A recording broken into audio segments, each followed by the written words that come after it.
नमस्कार साथियों, एग्जाम दोस्त प्लेटफॉर्म पे आपका स्वागत है। आरआरबी जेई का फॉर्म आ चुका है और फॉर्म भरे जा रहे हैं। तो इस वीडियो में खास तौर पे आप लोगों के लिए मैं एक खास वीडियो बना रहा हूं जिसमें हम लोग डिस्कस करेंगे the medical standard for the RRB JE examination.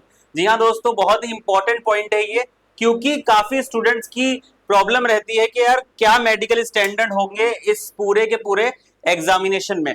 तो आइए दोस्तों डिस्कस करते हैं regarding the medical standard for RRB JE.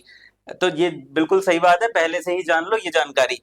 तो दोस्तों यार, अगर हम बात करें मेडिकल स्टैंडर्ड की, तो मेडिकल स्टैंडर्ड में प्रॉब्लम किन किन बच्चों को होती है जिनको आई रिलेटेड इश्यूज होते हैं, या उनको ये पता होता है यार मेरा नंबर ये है, क्या मैं इस पोस्ट के लिए एलिजिबल हूं कि नहीं। तो देखो यार, ये स्टैंडर्ड मेडिकल बता रखा है कि डीवी कॉल्ड, जिनको डॉक्यूमेंट वेरिफिकेशन के लिए बुलाया जाएगा आफ्टर सक्सेसफुल उनका सिलेक्शन होने के बाद, उनका ये मेडिकल टेस्ट यहाँ पर होगा। अब इसके अंदर क्या क्या चीज है उसको यहाँ पे समझ लेते हैं। सबसे पहले बात करें तो A3 यहाँ पर लिखा हुआ है साफ तौर पे। A3 category, B1 category, B2 category और C1 कैटेगरी। अब अलग अलग पोस्ट के हिसाब से, अलग अलग डिपार्टमेंट की अलग अलग पोस्ट के हिसाब से ये अलग अलग कैटेगरीज डिफाइन करी गई है। अब इन कैटेगरीज में क्या क्या चीज लिखी हुई है उसको समझते हैं। देखो, डिस्टेंट विजन ऑफ 6/9 और 6/9 विद और विदाउट ग्लासेस। तो विद ग्लासेस और विदाउट ग्लासेस ये दोनों यहाँ पर एलिजिबल होने वाले हैं A3 कैटेगरी के लिए। Physical fit in all respect इसको नॉर्मली बोला गया है, ठीक है। नियर विजन 0.6 0.6 विद और विदाउट ग्लासेस आपका होना चाहिए। अच्छा, इसमें सबसे इंपॉर्टेंट चीज है must pass the colour vision, और कलर ब्लाइंडनेस आपको नहीं होनी चाहिए। किसी प्रकार की अगर आपको कलर ब्लाइंडनेस है तो आप इसके लिए एलिजिबल नहीं होंगे, ठीक है। B1 कैटेगरी की बात करें, physically fit in all respect, तो यहाँ पर देखो, यहाँ पे बस नंबर थोड़ा सा बढ़ा दिया गया है। यहाँ पर 6/9 था, यहाँ पे 6/12 कर दिया है।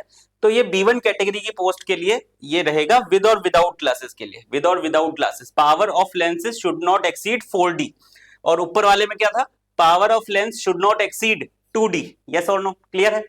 तो ये यहाँ पर एक B1 कैटेगरी के लिए बताया गया है। ओके, स्पेसिफिकली तीसरी कैटेगरी में चलते हैं, B2 कैटेगरी के लिए।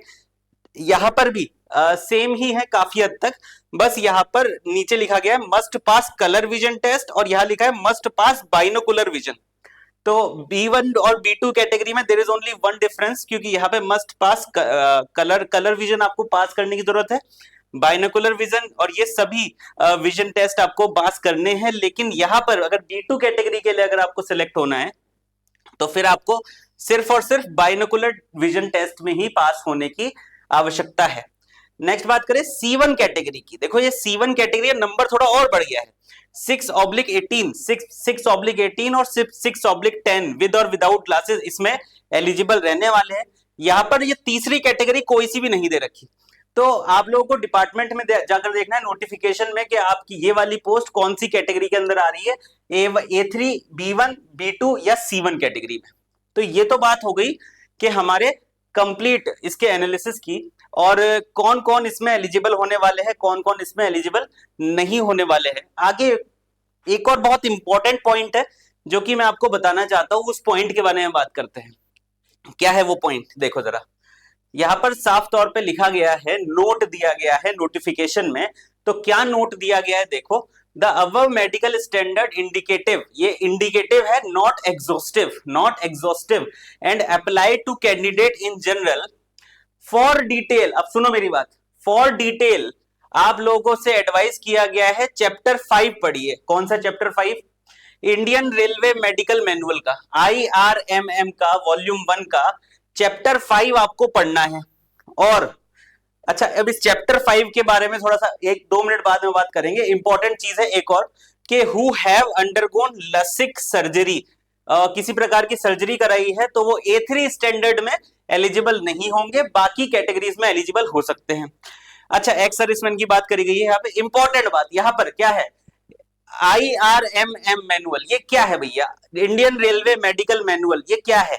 तो इसके बारे में मैं आपको जानकारी देता हूं। तो इंडियन रेलवे का मेडिकल का एक मैनुअल है जो कि ऑनलाइन आपको दिख जाएगा। उसमें सारी की सारी जानकारी दी गई है हर एक पोस्ट के बारे में। जी हाँ दोस्तों, फॉर एग्जाम्पल मैं यहाँ पर उस मेडिकल की कॉपी लेके आया हूं और इस वीडियो के कमेंट में मैं उसको पिन करा दूंगा इसके पीडीएफ को। टोटल 73 पेज का ये पीडीएफ है। इसको आप देखिए, कौन सी कैटेगरी में आप लाए करते हैं, कौन सी कैटेगरी में आप लाए नहीं करते। किसी को भी कोई समस्या है तो वहां पर वो कंप्लीट इंफॉर्मेशन उसको मिल जाएगी। 73 पेज का पीडीएफ है जो कि इंडियन रेलवे की वेबसाइट से मैंने लिया है, जो कि आपको डिस्क्रिप्शन में दिख जाएगा। अच्छा, यहां पर देखो साफ तौर पे लिखा गया फॉर गजेटेड रेलवे ऑफिसर। तो सेक्शन ए में क्या दे रखा है, गजेटेड रेलवे ऑफिसर, लेकिन जेई का एग्जाम तो गजेटेड नहीं है।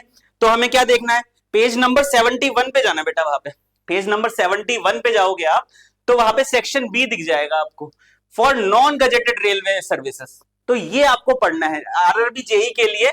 ये वाला इंपॉर्टेंट है आरआरबी जेई के लिए। ये नॉन गजेटेड वाला जो सेक्शन है ये इंपॉर्टेंट है। डिस्क्रिप्शन में या फिर कहीं पे कमेंट में मैं इसको पिन करा दूंगा इस पूरे पीडीएफ को। उसको आप देख सकते हो अपनी कैटेगरी के हिसाब से, जो भी आपको प्रॉब्लम है उसके हिसाब से कि आपको कौन सा कैटेगरी में आप आते हो और कितने एलिजिबल हो आप इस फॉर्म को फिल करने के लिए। क्लियर है बेटा? तो अगर आप आरआरबी जेई के लिए प्रिपेयर कर रहे हो दोस्तों, तो हमारा बैच चल रहा है विच इज द राजधानी बैच फॉर इलेक्ट्रिकल इंजीनियर्स, जिसकी वैलिडिटी 30th ऑफ अप्रैल तक रहने वाली है। और ये बैच आपको मिलने वाला है 5600 रुपए में। टोटल रिकॉर्डेड बैच ये होने वाला है अगर आप EB20 कोड यहाँ पर यूज करते हैं तो। एंड मुझे बिल्कुल उम्मीद है कि आप इस कोर्स का, काफी बच्चे इसका आनंद भी उठा रहे होंगे। और इसी तरीके के कुछ खास वीडियोस के लिए, जो मेडिकल रिलेटेड या आरआरबी रिलेटेड वीडियोस के लिए, इस चैनल को जरूर सब्सक्राइब कर लेना। मैं आपसे मिलूंगा अगले कुछ खास वीडियो में। तब तक के लिए अपना ध्यान रखिए। धन्यवाद।